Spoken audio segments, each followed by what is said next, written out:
Olá! Hoje abordaremos um assunto muito importante para as empresas: a implementação de um programa de organização e limpeza. Aqui abordaremos os 5S.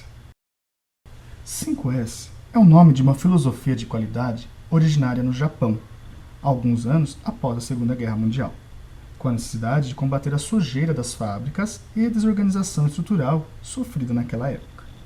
O 5S não se limita à arrumação da área, mas envolve também a redução do tempo de procura de objetos, padronização de locais de armazenagem, redução de desperdícios, motivação dos colaboradores e trabalho em equipe. O 5S é um passo fundamental para elevar a organização a um nível superior de qualidade. O nome 5S é uma referência às 5 palavras originárias do idioma japonês e que começam com a letra S. São elas: Seiri, senso de utilização; Seiton, senso de ordenação; Seiso, senso de limpeza; Seiketsu, senso de saúde; Shitsuke, senso de autodisciplina. Além do 5S, existem outras ferramentas que têm o intuito de melhorar o desempenho das organizações por meio da correção de deficiências dos processos ou da prevenção de situações indesejadas. A ferramenta de estratificação tem como função analisar os dados para buscar oportunidades de melhoria, sempre utilizada nos casos cujos dados mascaram os fatos reais. Isto geralmente ocorre quando os dados registrados provêm de diferentes fontes, mas são tratadas igualmente sem distinção. A folha de verificação é uma das 7 ferramentas da qualidade e é considerada a mais simples das ferramentas. Apresenta uma maneira de se organizar e apresentar os dados em forma de um quadro, tabela ou planilha, facilitando dessa forma a coleta e análise dos dados. A utilização da folha de verificação economiza tempo, eliminando o trabalho de se desenhar figuras ou escrever números repetitivos, não comprometendo a análise dos dados. Esta folha de verificação é capaz de proporcionar a evidência objetiva para análise de eventuais problemas, envolvendo a produção de diferentes biscoitos, por exemplo. De acordo com o exemplo acima, podemos perceber que a produção do biscoito, tipo wafer, vem diminuindo semana a semana, o que pode ou não ser indício de um problema. Portanto, a folha de verificação tem grande aplicação para levantamento e verificação de dados e fatos. Diagrama de Pareto é uma ferramenta da qualidade e é um recurso gráfico utilizado para estabelecer uma ordenação nas causas de perdas que devem ser sanadas, e é originário dos estudos de um economista italiano chamado Pareto. O diagrama de Pareto tem o objetivo de compreender a relação ação-benefício, ou seja, prioriza a ação que trará o melhor resultado. O diagrama é composto por um gráfico de barras que ordena as frequências das ocorrências em ordem decrescente e permite a localização de problemas vitais e a eliminação de futuras perdas. O diagrama é uma das 7 ferramentas básicas da qualidade e baseia-se no princípio de que a maioria das perdas tem poucas causas, ou que poucas causas são vitais, a maioria é trivial. Muitas vezes, no diagrama de Pareto, são incluídos valores em porcentagem e o valor acumulado das ocorrências.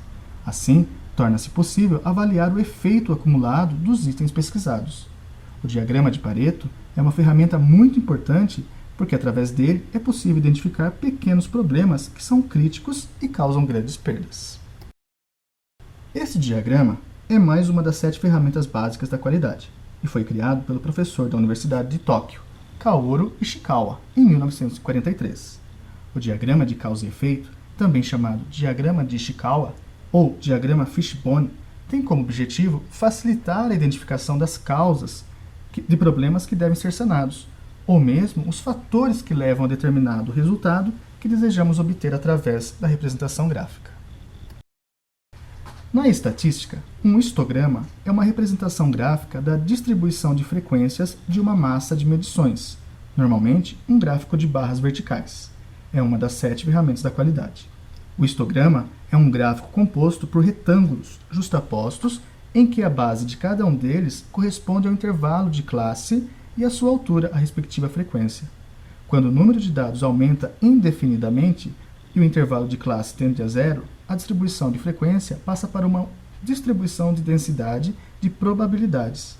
A construção de histogramas tem caráter preliminar em qualquer estudo e é um importante indicador da distribuição de dados. Pode indicar se uma distribuição aproxima-se de uma função normal, como pode indicar mistura de populações quando se representam bimodais. O diagrama de dispersão é um gráfico onde pontos no espaço cartesiano x, y são usados para representar simultaneamente os valores de duas variáveis quantitativas medidas em cada elemento do conjunto de dados. A figura mostra um esquema de desenho do diagrama de dispersão. Neste exemplo, foram medidos os valores de duas variáveis quantitativas, x e y, em 4 indivíduos. O eixo horizontal do gráfico representa a variável x e o eixo vertical representa a variável y. O diagrama de dispersão é usado principalmente para visualizar a relação, a associação entre duas variáveis, mas também é muito útil para comparar o efeito de dois tratamentos no mesmo indivíduo ou verificar o efeito, tipo antes e depois de um tratamento. Carta de controle é um tipo de gráfico utilizado para o acompanhamento de um processo.